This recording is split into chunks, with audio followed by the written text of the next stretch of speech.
I don't know if I've ever heard anything this strange, and a lot of people are talking about it. Of course, it's revolving around the social media aspect of gaming, and this is something that I just find to be incredibly weird.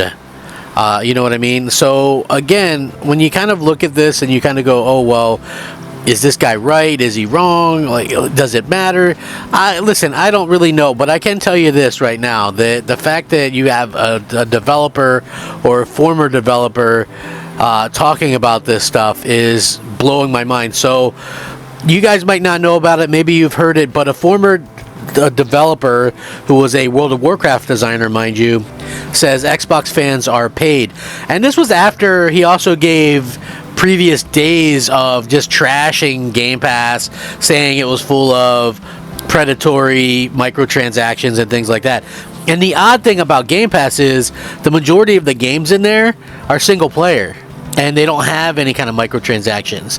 And somebody, when I said this, and I said this on Twitter, somebody said to me, well, by the way, I'm not mentioning just Xbox games. There's just other games in there as well, and the majority of them are single-player games without microtransactions. But somebody goes, name 3 Xbox games that are in there that don't have microtransactions. So I did, Hi-Fi Rush, Redfall. You also have, other games in there as well, that Ghostwire Tokyo, Deathloop. These games don't have microtransactions.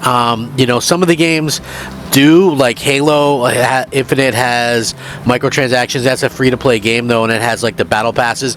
But even the battle passes are less egregious than some of the other ones, due to the fact that you can continue to keep your battle pass and keep adding to it and things like that. So I think that is the big difference there. But in general, to see a developer come out and speak out so poorly of Xbox, of course you have the PlayStation fans jump on this.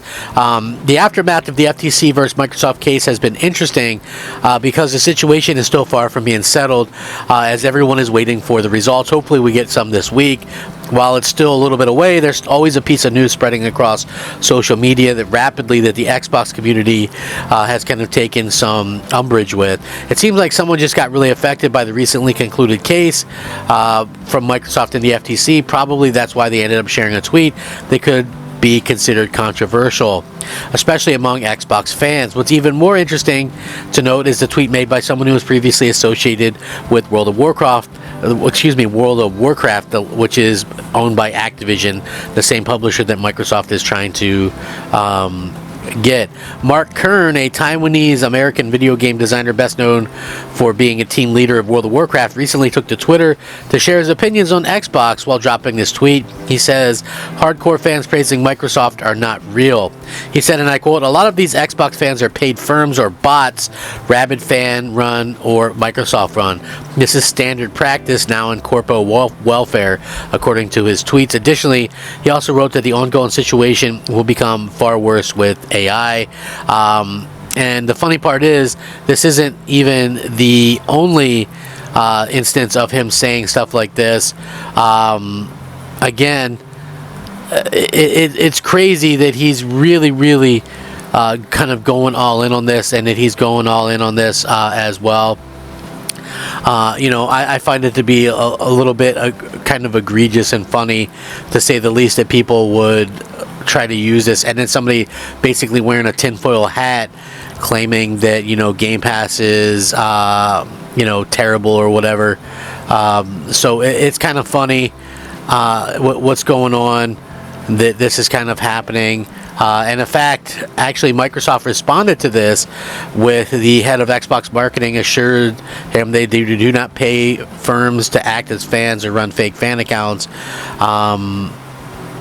So that's very interesting that this is happening the way that it is. So yeah, this guy is like, okay, well, we are definitely doing this, that, or the other thing. So yeah, you have this situation where this guy is clearly unhinged at best, and has some kind of axe to grind with Microsoft. And of course, you had a lot of PlayStation fans kind of jump on this when he was talking bad about Game Pass.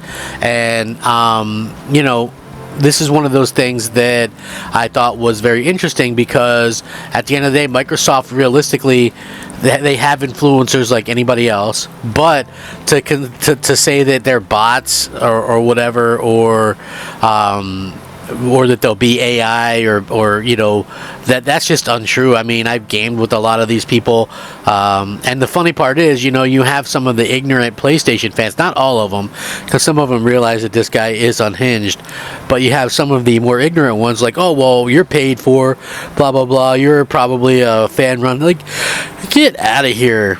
You know what I mean? Like, people, I can tell you, it's not a secret why people like Xbox. People all the time are drawn to the underdog situation, and Xbox is the underdog situation. And not only are they the underdog situation, but they really have a loyal but small fan base, because they're so interactive with the fans. They realistically go all out for the fans every single year. They do like the Fan Fest, they do all these types of things. Game Pass is the best deal in gaming, and this guy's like trying to claim that Game Pass is bad and it's going to be lead to this, that, or the other thing. But the fact of the matter is, we still have the option to buy games. I buy more games than anybody I know, right? On no matter which side it's on.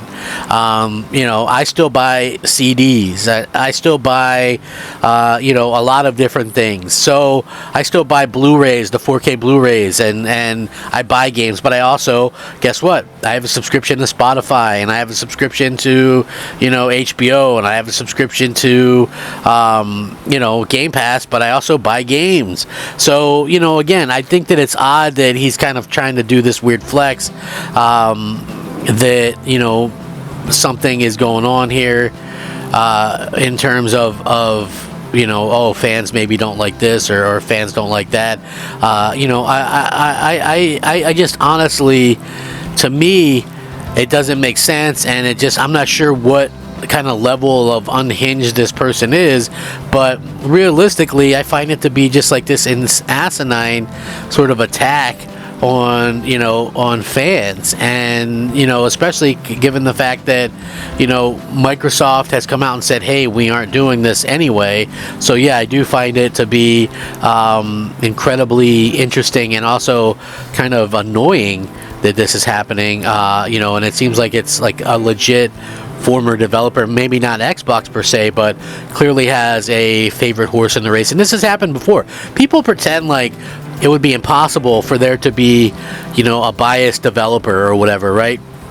When you grew up, depending on how old you are, you probably had a very big affinity for either Nintendo. That's why Nintendo gets so much rub these days, right? Like, games that are Nintendo games, people will look at them more fondly than anything else. Like I said, if Breath of the Wild or whatever was just some new IP without Zelda in it, or Link, that it would have probably been like a game that scored in the 70s.